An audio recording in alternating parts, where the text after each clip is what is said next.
Ons gaan vanmôre saam lees uit Psalm 1. Psalm 1. Ons gaan die hele Psalm saam lees. Dit is 'n pragtige Psalm. Ons gaan die hele Psalm saam lees en ook so 'n bietjie stil staan by hierdie Psalm vanmôre. Psalm hoofstuk 1. Kom ons bid saam voordat ons saam lees. Here, baie dankie dat ons vanmôre as u kinders bymekaar kan wees. Dankie vir die versekering dat u ook hier teenwoordig is. En Here, dat u vir ons hierdie gebou ingewag het toe ons hier was u reeds hier. En Here, dat u ons vanmôre in liefde en in genade ook hier ontvang. Vader, maar ons wil vanmôre soos kinders voor die voete kom sit. En ons wil vanmôre kom luister, Here, hoe u wil hê ons moet leer om te lewe. Want Here, ons weet in ons eie en die manier hoe ons gewoond is om te lewe, Here, is nie reg nie. En daarom het u vir ons u woord gegee om ons lewe te slyp en om ons te snoei, sodat ons kan lewe tot u eer. So Vader, vanmôre wil ons onsself dan tot u beskikking stel. Neem beheer van ons harte en ons denke, sodat ons nou sal hoor wat u van ons verwag. Maar Vader, gee dat ons nie net hoorders sal wees nie, dat ons ook sal gaan doen. In die naam van Jesus vra ons dit. Amen. Vanaf vers 1. Dit gaan goed met die mens wat nie die raad van die goddeloses volg nie. Nie met sondaars omgaan het met ligsinnige saamspan nie, maar wat in die woord van die Here sy vreugde vind, dit dag en nag oordink. Hy is soos 'n boom wat by waterstrome geplant is, wat die regte tyd vrugte dra en waarvan die blare nie verdroog nie. Hy is voorspoedig in alles wat hy aanpak. So is die goddeloses nie. Hulle is soos kaf wat deur die wind uitmekaar gewaai word. Daarom sal goddeloses hulle nie kan handhaaf wanneer die Here oor hulle oordeel nie en sondaars nie 'n plek hê in die vergadering van regverdiges nie. Waarlik, die Here lei die regverdiges op hulle pad, maar die pad van die goddeloses lei tot 'n ondergang. Ons lees dan net tot sover. My broers en susters, in hierdie Psalm wat ons vanmôre sopas saam gelees het, word daar vir ons eintlik twee prentjies geskilder. Word daar vir ons 'n prentjie geskilder eintlik van twee wêrelde wat totaal en al kontrasterend van mekaar is. Met ander woorde, twee wêrelde wat wyd uit mekaar uit is. Of soos dit ons ook sal kan sê, twee wêrelde wat van mekaar verskil soos dag en nag. En nou kom die psalmdigter en hy kom beskryf vir ons eintlik met hierdie prentjie wat hy skilder, kom beskryf hy vir ons eintlik dat daar in die lewe twee tipe mense is. En dan sien ons hierdie twee tipe mense verskil eintlik van mekaar radikaal. En dan kom mense en dan sê ons, maar hoe lyk hierdie wêrelde? Hoe lyk hierdie prentjies wat hierdie psalmdigter vanmôre vir ons kom skilder het? Nou die eerste prentjie, my broer en suster, is 'n prentjie van lewe, is 'n prentjie van doelgerigtheid. 'n Prentjie waar daar vreugde is en standvastigheid is, waar daar hoop is. Ja, dis eintlik 'n prentjie wat ons kan sê daar's oorvloed. Ja, nie materiële oorvloed nie, maar oorvloed in lewe en in opgewondenheid. 'n Borrelende prentjie wat ons eintlik daarso kry. Die ander prentjie wat ons kry is net mooi die teenoorgestelde. Die ander prentjie is 'n prentjie wat vertel van doodsheid, van doelloosheid, van hartseer, 'n verhaal van hopeloosheid en 'n verhaal van onstandvastigheid. En nou is die vraag vanmôre, my broer en suster, watter een van hierdie twee prentjies beskryf eintlik my en jou lewe? Is dit die prentjie wat vol hoop is en vol lewe is en vol vreugde is, of is dit die prentjie wat iets van doodsheid beskryf? Ietsie van hopeloosheid, ietsie van onstandvastigheid. En dan sal ons vanmôre vir onsself sê, maar natuurlik, hoop ons eintlik dat my lewe die prentjie is van lewe en doelgerigtheid en vreugde en voorspoed en standvastigheid, want dit is tog die beter prentjie wat ons in hierdie Psalm dan nou kry. Maar my broer en suster, dan vra ons osself die vraag, maar wat maak die verskil? Wat maak die verskil dan nou tussen hierdie twee prentjies? Ja, ek dink ons gaan eensgesindheid hê om te sê, ons wil nie die tweede prentjie van die doodsheid hê nie. Ek wil hê my lewe moet iets simboliseer van hierdie lewe en hierdie hoop wat daar in die lewe is. Oor wat is die verskil tussen hierdie twee prentjies en wat dra by dat daar 'n verskil is? My broer en suster, hoef ons nie oor te wonder nie. Want die psalmdigter kom in hierdie psalm en hy kom beskryf vir ons presies wat maak die verskil dat daar hierdie twee soorte prentjies is? Hy sê vir ons in vers 1 tot 2, hy sê dit gaan goed met die mens wat nie die raad van die goddeloses volg nie, nie met sondaars omgaan en met ligsinnige saamspan nie, hoor mooi, maar wat in die woord van die Here sy vreugde vind, dit dag en nag oordink. Broer en suster, ons as gelowiges, ons wat onsself kinders van God noem, ons wil tog vir mekaar sê, in ons lewe moet dit sigbaar wees dat ek en jy doen wat God se wil is. En die enigste manier hoe ek en jy seker kan maak ons doen wat God se wil is dat ons tyd sal maak om met die woord van die Here besig te wees. Dat ons erns sal gaan maak met die geskrewe woord wat die Here vir ons, ook in hierdie tyd waarin ons leef, gegee het om te kan lees. En dan kom die psalmdigter in vers 3. Dan sê hy dat hierdie mens wat nou eintlik soveel hoop en lewe in homself het, omdat hy erns maak met die woord van die Here, dan kom beskryf hy vir ons hierdie mens se lewe met 'n baie mooi beeld. Kom ons lees hierdie beeld. Hy sê hierdie mens, is nou hy wat regtig erns maak met die woord van die Here. Hy sê hy is soos 'n boom wat by waterstrome geplant is, wat op die regte tyd vrugte dra en waarvan die blare nie verdroog nie. Hy is voorspoedig in alles wat hy aanpak. Psalmdigter gebruik die beeld van 'n boom. En hy sê hierdie boom is geanker. Met ander woorde, hierdie mens wat erns maak met die woord van die Here, is iemand wat standvastig is. Is iemand wat werklik in sy lewe 'n anker het. Met ander woorde, wat nie heen en weer gewaai word deur die winde van die lewe nie, maar dit is iemand wat 'n standvastigheid ten spyte van die winde in die lewe, ten spyte van omstandighede, dis iemand wat vas staan in die lewe. Dan gaan hy nog verder. Hy sê hierdie een is vol lewe. Hoekom? Want hy sê hierdie boom is nie net geanker nie, maar hierdie boom is langs 'n waterstroom geanker. Met ander woorde, dat daai wortels van hom kan uitgaan en dit kan na die water toe gaan en dit kan vir daai boom volop lewe gee, want water is lewe en daarom sal daai persoon oorborrel van die lewe wat hy het, want hy is 'n boom wat by 'n waterstroom geplant is. En dan kom hy dan sê hy in die derde plek, dis 'n boom wat baie vrug sal dra. Hy sê dis 'n boom wat op die regte tyd vrug sal dra. Met ander woorde, dis 'n boom wat, as dit 'n appelboom is, gaan hy appels dra. As dit 'n peerboom is, sal hy pere dra. Hy sal die vrugte dra wat by die boom pas. Kan ek vanmôre hierdie beeld so 'n bietjie na ons toe bring vandag? Kan ek vanmôre vir jou vra, my broer en suster, is dit wie jy is? As jy na jou werksmense toe gaan, as jy na die mense toe gaan wat in jou huis is, as jy na vriende en familie toe gaan, na jou maats by die skool en na die vriende by die universiteit, sal hulle sê, maar hierdie prentjie is die prentjie wat ek van jou het. Dat jy is daardie mens wat geanker is. Daardie mens wat vas staan in die lewe. Daardie mens wat borrelend is van lewe, ten spyte van omstandighede.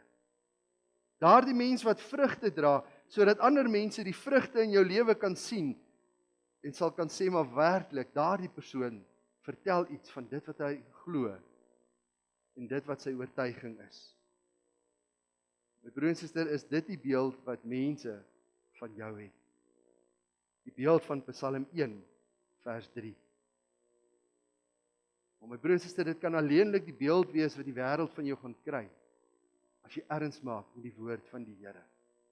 As jy in jou lewe soos 'n spons is, soos 'n spons wat besig is om die woord van die Here in te suig, en toe te laat dat die woord van die Here jou lewe verander, jou denke verander, jou denke vernuwe, sodat jy kan leef dit wat die Here wil hê, jy moet leef. Dat jy sal toelaat dat die Here deur sy woord jou takke sal snoei, sal afsny dit wat maak dat jy nie vrug dra nie. Dat die Here jou sal vorm en sal maak dit wie jy veronderstel is om te leef. Paulus sê vir ons hoe lyk die vrug wat ons moet dra. Paulus sê vir ons in Galasiërs 22 vers 23, die vrug wat ons sal dra is liefde, vreugde, vrede, geduld, vriendelikheid, goedhartigheid, getrouheid, nederigheid en selfbeheersing. Die wêreld sal daai kenmerke in jou lewe raak sien. omdat jy soos 'n spons die woord van die Here jou eie maak. Die hartseer is, my broer en suster, hoekom sien ons soveel teendeel van hierdie vrug? Hoekom sien ons eerder vrug van haat en vyandskap en naaiwer en woede en rusie, verdeeldheid, skering, afguns, dronkenskap, uitspattighede? My broer en suster, is dit nie omdat ons die woord van die Here verwaarloos nie. Omdat die woord van die Here, my broer en suster, nie werklik deel van ons lewe geword het nie. Ja, ons glo in die Here. Ons glo dat ons eendag die ewige lewe gaan hê. Ons glo dat Jesus aan die kruis vir ons gesterf het, maar my broer en suster, maak ons erns met die woord van God. Doen ek en jy regtig moeite om dag vir dag die woord van die Here te bestudeer? Die enigste openbaring wat op skrif is oor God, maak ons erns om dit te lees. Mense gaan soek in die laaste tyd na allerlei ander openbarings, na profeseë, na mense wat dit en dat sê. My broer en suster, wat ons nodig het, is in die skrif geopenbaar. En daarom is dit nodig dat ons die skrif sal gaan lees, en dat ons die skrif ons eie sal maak. Kom ek lees vir u, wat is die waarde van die skrif? Psalm 119 vers 105 sê, u woord is die lamp wat my die weg wys, die lig op my pad. Dis waaroor hierdie kanselkleed gaan. Om te sê, Here, u woord is vir my die lig op my lewenspad. U woord is die een wat in hierdie donker wêreld vir my die lig maak, sodat ek as kind van die Here kan stap en kan leef soos wat u van my verwag, want u woord, Here, maak vir my die lig. Ons leef in 'n tyd waar daar soveel dwalinge is. Soveel mense wat in koerante berigte skryf en die godsdiens aanval. Maar my broer en suster, wat sê die woord van die Here vir ons daaroor? As jy die woord van die Here lees, sal dit vir jou duidelik wees dat die Here sê, in die laaste dae sal daar sulke mense wees. Die woord van die Here sê, in die laaste dae sal daar mense wees wat 'n groter liefde vir genot het as 'n groot liefde vir die woord van God. Hy sê daar sal mense wees wat hulle gaan voordoen as hierdie skape, maar hulle is wolwe wat in skaapklere rondloop en besig is om die volk van die Here te verslind. Hoor wat sê Paulus in 2 Timoteus 3 vers 14, die hele skrif is deur God geïnspireer en het groot waarde, hoor mooi, om in die waarheid te onderrig, dwaling te bestry, verkeerdhede reg te stel en 'n regte lewenswyse te kweek. My broer en suster, vanmôre is my vraag, hoe belangrik is die woord van God in jou lewe? Wees vanmôre 'n bietjie eerlik met jouself. Hoeveel keer lees jy die Bybel voor jy gaan slaap om jou eie gewete te sus? Hoeveel keer op 'n dag lees jy die Bybel, my broer en suster, omdat jy bang is, as jy nie Bybel lees, jy gaan dit dalk teëspoed jou tref? My broer en suster, ons hoef nie bang te wees daarvoor nie. Die Here het ons kom vrymaak. Hy het ons kom vrymaak van al hierdie vrees, maar al wat die Here vir my en vir jou vra is, leer my ken. Maak tyd om my te leer ken, deur besig te wees met die woord van die Here. Die hartseer is natuurlik, my broer en suster, as jy dit nie doen nie. As jy nie by die woord van die Here uitkom nie, al sê jy jy's 'n Christen, en al sê jy het die ewige lewe, my broer en suster, maar as jy nie by die woord van die Here uitkom nie, dan is die tweede deel van hierdie Psalm eintlik dan waar van jou lewe. Hoor mooi wat staan daar. So is die goddelose nie. Hulle is so skap wat deur die wind uitmekaar gewaai word. Nou ja, my broer en suster, ek dink hierdie is 'n beeld wat die kind van vandag dalk nie meer verstaan, en daarom wil ek dit vir ons kinders vanmôre gou verduidelik. Wat is hierdie kaf wat deur die wind gewaai word? Nou in die Bybelse tyd, soos vandag ook, was daai koringoes op die land gestaan het hulle gegaan en hulle het die gerwe afgesny. En dan het hulle hierdie gerwe gevat na die dorsvloer toe. En daar op die dorsvloer het hulle gegaan en hulle het dit in die lug gegooi. Groot vurk met sulke lang vingers, en dan het hulle dit in die lug gegooi, en dan as die wind gewaai het, het hy die kaf een kant toe gewaai, en die koringkorrel, wat die waardevolste was, het reguit afgeval onder toe. Nou wat is kaf? Ek het vir julle daar 'n prentjie maats om vir julle te wys. Die kaf is eintlik die stokkies en die doppies wat om hierdie koringkorrel is. Nou daai doppie beskerm die koringkorrel, maar hy kom los op 'n stadium. En dan as hulle hom so in die lug gooi, dan waai die wind daai doppie een kant, en hierdie koringkorrel val op die dorsvloer, sodat dit bymekaar gemaak kan word. Jesus kom en dan sê Jesus vir ons in die Nuwe Testament, hy sê daai kaf het niks waarde nie. Hy sê nee, wat die wind waai dit heen en weer. Hy sê inteendeel, die enigste waarde wat daai kaf het, is dat dit in die vuur gegooi word en verbrand word. Maar die koringkorrel, dis die waardevol wat vir die Here is.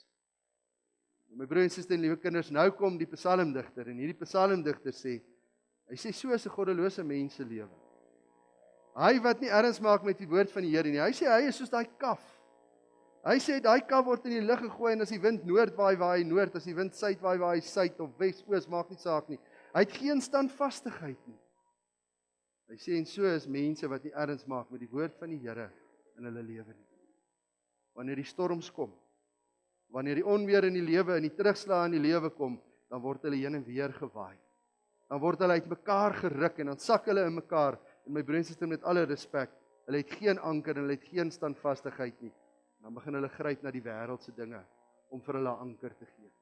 Dan begin hulle gryp na drank, dan begin hulle gryp na dwelms, omdat hulle geen standvastigheid in hulle lewe het.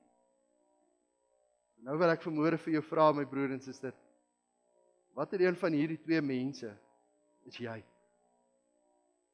Is jy die boom wat by 'n waterstroom geplant is, wat volop lewe het, wat vrug dra? Of is jy die mens wat soos kaf in die wind gegooi word en heen en weer gewaai word? En voor jy daai vraag vanmôre vir jouself antwoord, is dit dalk belangrik dat ons gaan kyk, maar wat is die uiteinde van hierdie twee prentjies? Die eerste uiteinde, my broer en suster, lees ons, hulle wat die woord van die Here verwaarloos, vers 5 tot 6, daarom sal die goddelose hulle nie kan handhaaf wanneer die Here oor hulle oordeel, en die sondaars nie 'n plekkie in die vergadering van die regverdiges nie. Die pad van die goddeloses lei tot 'n ondergang. Die pad van die kaf loop uit in die vuuroond. Daar's nie 'n ander pad vir dit nie. Dan kom hy en dan sê hy, maar teenoor hulle is hulle wat die woord van die Here leef. Hy sê waarlik, die Here lei die regverdiges op hulle pad. Die Here lei ons, en die Here bring vir ons die lewe. Broer en suster, ek wil afsluit. Watter een van hierdie twee wêrelde op die skerm is 'n prentjie van jou lewe? Is dit die prentjie wat getuig van lewe en doelgerigtheid? 'n Mens wat vreugde het, 'n mens wat hoop het en standvastigheid het? Of getuig jou lewe eerder van dood en doelloosheid, hopeloosheid, geen standvastigheid nie? Die verskil is die erns wat jy met die woord van die Here maak. So my vraag vanmôre aan jou is, wie is jy? Is jy die kaf? Of is jy hierdie boom wat geanker is by 'n waterstroom? Amen. Kom ons bid saam.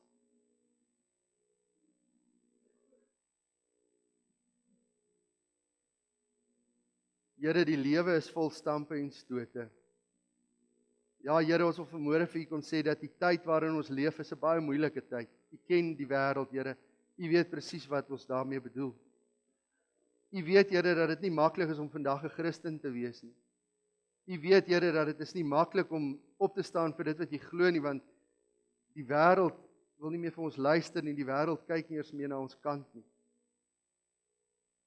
Maar Here, vanmôre wil ons vra dat U deur U woord ons so sal vorm, dat ons te midde van 'n goddelose wêreld standvastig sal wees. Dat ons ten midde van soveel groepsdruk sal opstaan vir dit wat reg en dit wat verkeerd is. Nie omdat ons dink dit is reg en verkeerd nie, Here, maar omdat ons in die woord dit gelees het en weet wat is die waarheid, wat is reg en wat is verkeerd. Here, jammer dat ons die woord verwaarloos. Jammer dat ons ingeslurp word deur 'n wêreld wat so besig is dat ons eintlik nie meer tyd kry om net stil te word rondom die woord nie. En Here, ek kan nie vanmôre kom en ek kan nie vanmôre vir U kinders kom sê, jy moet so lank en so lank stilte tyd hou nie. Nee, Here, U het ons kom vrymaak van hierdie mensgemaakte reëls.